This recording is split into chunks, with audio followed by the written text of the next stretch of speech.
Svok. La pronuncia perfetta è Svok. Ormai non sto neanche più là a ascoltare. Ma io ricordo la tua intervista dove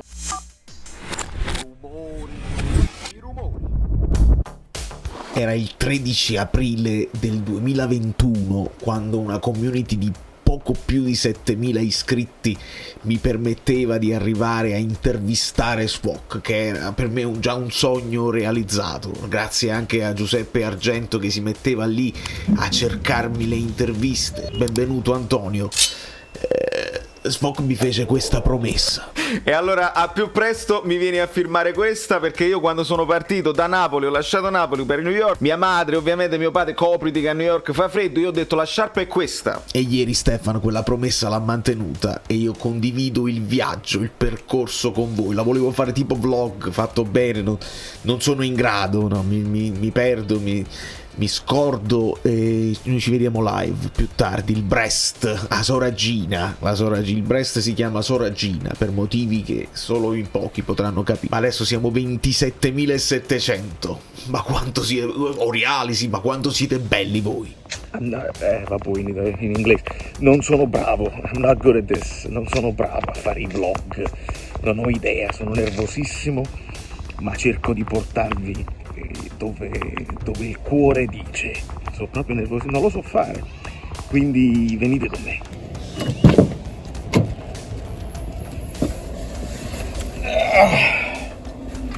Sì.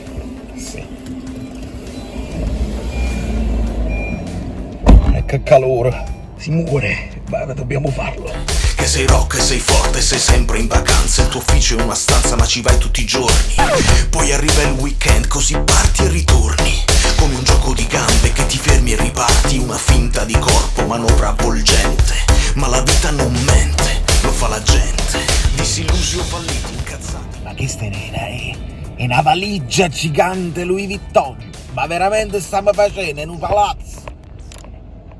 Ma voi siete matti da legare. Tu corri a farti notare, e se poi all'improvviso ti devi fermare, come arriva puntuale l'infortunio muscolare, pensi a quello che sei, a cos'altro sai fare. Dalla tua mattonella non ti fanno tirare. Naturale, sei destro, that's right. And music just left, but you still come a Messico 86. Tu rivali tutti come fece lui. E proprio come a Monaco life is life. E tu non ti arrendi, sospendi e riprendi. E proprio come a Monaco tu callerai. Let's go. Tu rivali tutti come fece lui. E proprio come a Monaco life is life. E tu non ti arrendi, sospendi e riprendi. Senti, tenevo pure un paio di curiosità che gli amici della community mi chiedevano. Certo. Sembra quelle interviste delle Iene con la telecamera nascosta. Faccio Per esempio, come sei passato a fare la telecronaca, a fare le telecronache, il percorso. Per la verità, io ho fatto il dirigente, ho fatto il direttore sportivo a Vicenza, poi la società non andava bene, dopo ho fatto il fallito la proprietà e allora ho smesso di fare il dirigente. Dopo, quando ho deciso di uscire dal calcio, perché come sai ho intrapreso una carriera tra virgolette, un'attività molto diversa che è quella del consulente finanziario. Un giorno mentre giocavo a golf mi è arrivata una telefonata da un dirigente di DAZN. All'epoca DAZN aveva solo la Serie B, aveva preso, e che mi chiede se mi va di fare il commentatore alle partite. Guarda, lì per lì ti dico, avevo anche un po' di paura perché è una cosa che non avevo mai fatto, andavi in una rete insomma che trasmette calcio a livello nazionale, però dopo un paio di giorni ho preso una decisione, ho detto va bene, e da lì è iniziata questa avventura che è stata bellissima, che è durata 5 anni, è stata un'esperienza che mi ha fatto intanto rientrare nel mondo del calcio in una veste diversa, in un contesto diverso, mi ha fatto conoscere tantissima gente ed è stata un'esperienza bellissima che è finita un anno fa.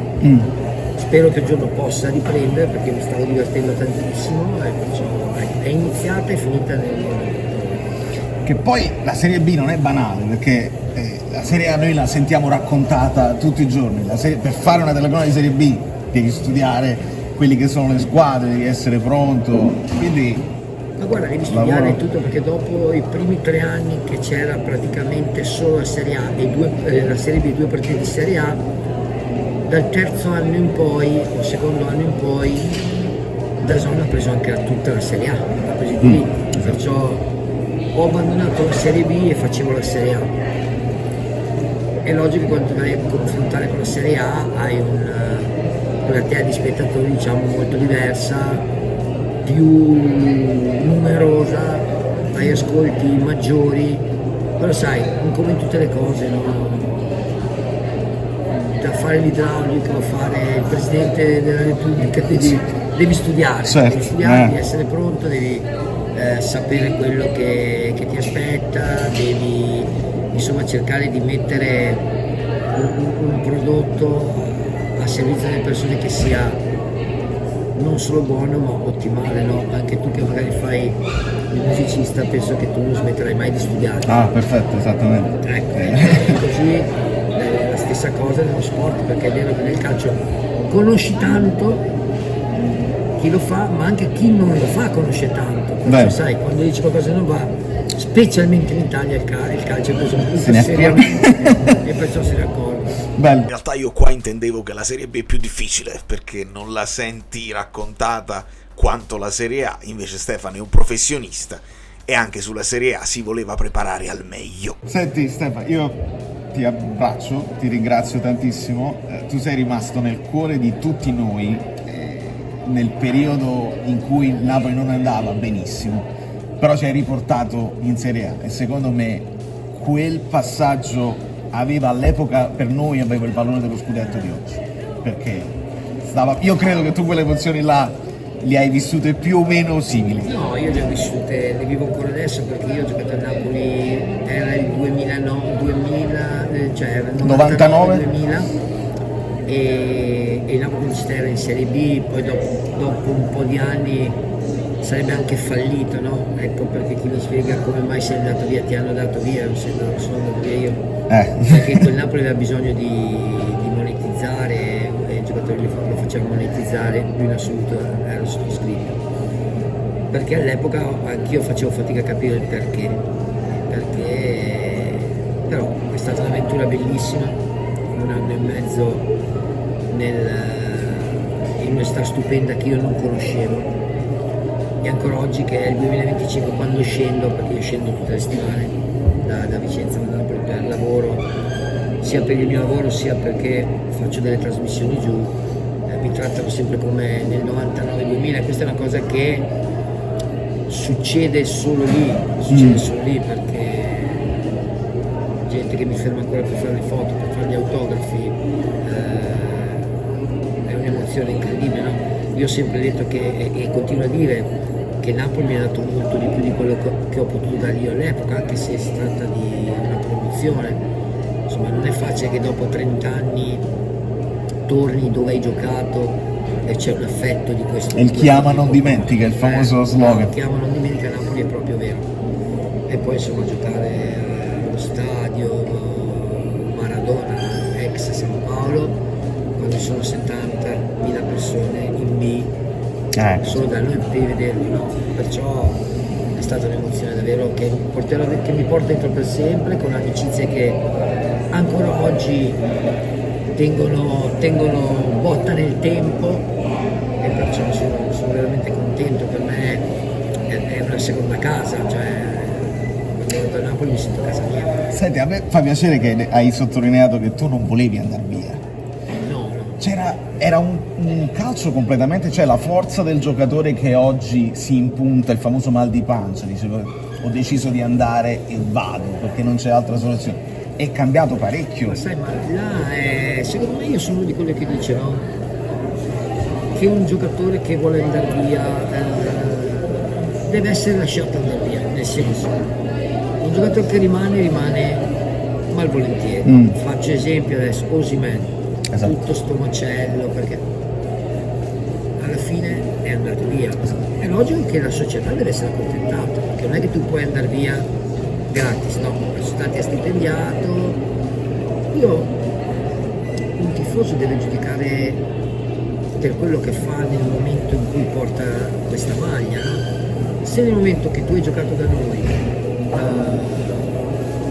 hai fatto bene, puoi andare dove vuoi. È logico che non puoi chiedere di essere amato. E quella sarà l'unica differenza, perché noi ci ricorderemo dei suoi gol che hanno portato allo scudetto, ma forse l'affetto non avrà mai l'affetto delle persone, no? E questo, a parte inversa, il giocatore non può pretendere di essere nei cuori dei tifosi. Se tu fai tutta un'estate, 2 anni, a dire io a Napoli non torno, ma liberissimo. Infatti sai, tanti dicono se ci sarà una partita di Champions, a Galatasaray Napoli, sarei fischiato. Io non lo fischierei, ma io non gli farei neanche l'applauso. Cioè, per me diventa una cosa indifferente, no? Sarebbe fortissima l'indifferenza. Sarebbe peggio forse l'indifferenza, no? Perché insomma Napoli gli ha dato tanto, Napoli l'ha reso quello che è oggi. È vero che lui ha fatto un campionato strepitoso, ma anche lui fa parte della squadra che l'anno dopo è arrivata 11º. Perciò sai, nel calcio sono pro e contro, come nella vita io penso che uno deve essere giudicato per quello che fa nel momento e magari anche quando va via, se va via, devi sempre portare rispetto per Napoli, che può essere Vicenza, Venezia, Torino, tutte le squadre, chi ti ha sostenuto e chi ti dà la possibilità di guadagnare soldi importanti, perché come dico sempre io, un giocatore che rifiuta una foto, che rifiuta un autografo con un tifoso, io non l'ho mai fatto, non lo farò mai in vita mia, anche se dovesse essere in 50.000 a chiedere. Penso che sia un gesto dovuto da parte nostra, visto chi fa molti sacrifici per venirci a vedere, chi ci dà la possibilità di guadagnare quello che oggi guadagnano i giocatori, è anche merito di chi segue il calcio. Certo. Ti porto solo per l'ultima domanda sul campo, perché la nostra commedia è appassionata di tattica e anche di cose più tecniche. Tu eri un giocatore veloce che scappava dalle difese, che abbiamo visto svariare su tutto il fronte d'attacco, in coppia o non con Stellone, che rappresentava invece il centravanti boa, il centravanti grande. Vedi differenze? Cioè, come è cambiato il calcio? Secondo te un giocatore, se ne vedono di meno di attaccanti come te, solo più veloci nel calcio moderno? Devono essere tutti più strutturati? Beh, sono tutti più strutturati, fisicamente il calcio è cambiato molto. Fanno più attenzione magari alla fisicità del giocatore che alla tecnica. E questo ha fatto sì anche che è peggiorato la qualità del calcio. Infatti l'Italia è 2, speriamo non 3 edizioni mondiali che non siamo presenti. Se a me 10 anni fa mi dicevano che l'Italia per 2 mondiali non si sarebbe qualificata, avremmo preso chi ce lo diceva per pazzo, perché non è possibile. Però è quella la verità, la qualità del calcio. Io non basta che faccio dei nomi, una volta in difesa c'era il Cannavaro del campionato italiano, Cannavaro, Nesta, Maldini, Baresi, Tassotti, ne posso andare avanti, Thuram, in mezzo al campo c'erano i vari Pirlo, Del Piero, Totti, De Rossi, Gilardino, Inzaghi davanti, cioè la qualità del calcio. Io mi ricordo un anno in Italia giocavano sia Maradona, sia Zico, sia i più grossi campioni, Platini, giocavano tutti in Italia. Il campionato italiano adesso è il campionato inglese, c'è il campionato francese. Prima di quella qualità c'era solo il campionato italiano. Stefano, io ti ringrazio infinitamente per la tua disponibilità, per queste firme.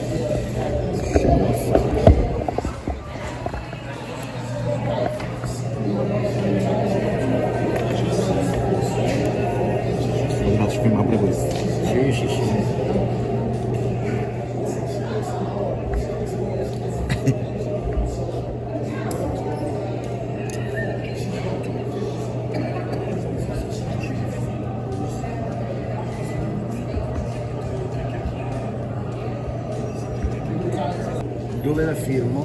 Dove vuoi, secondo me anche sul bianco, poi si vede ancora meglio. Vai, tira.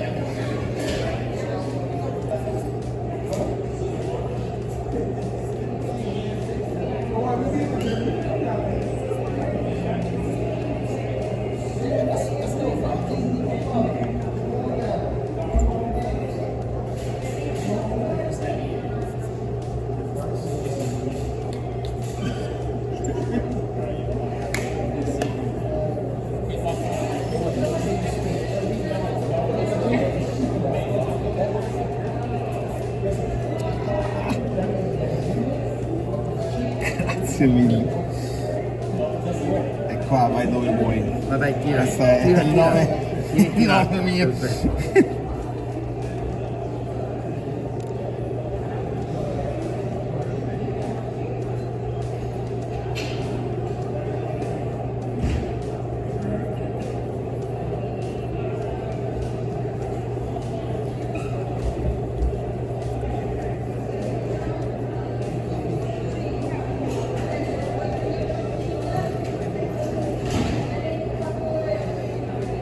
Svok. La pronuncia perfetta è Svok. Ormai io ormai non sto neanche più ad ascoltare. Ma io ricordo la tua intervista dove tu stesso ci giochi, si switch. Bravo, sì, grazie a te. Un saluto alla Ciao community. a tutti, un saluto alla community. Ci vediamo presto, forse a New York. Tra un po' di anni magari. Lavoro. Ma voi avete capito, vi rendete conto tutti e due qua, non capite niente. Io non lo so. Ma chi era quel signore? Era bellino. Sì, è un mito, Ma è un molto, altro molto. mito. Bel perché ragazzo, proprio questo è un quante mito, cose. È un mito assoluto. Vabbè, non lo posso spiegare a loro, ma a voi, soprattutto quelli della mia generazione, ragazzi, noi quando abbiamo visto Swok in campo non ci abbiamo capito più niente.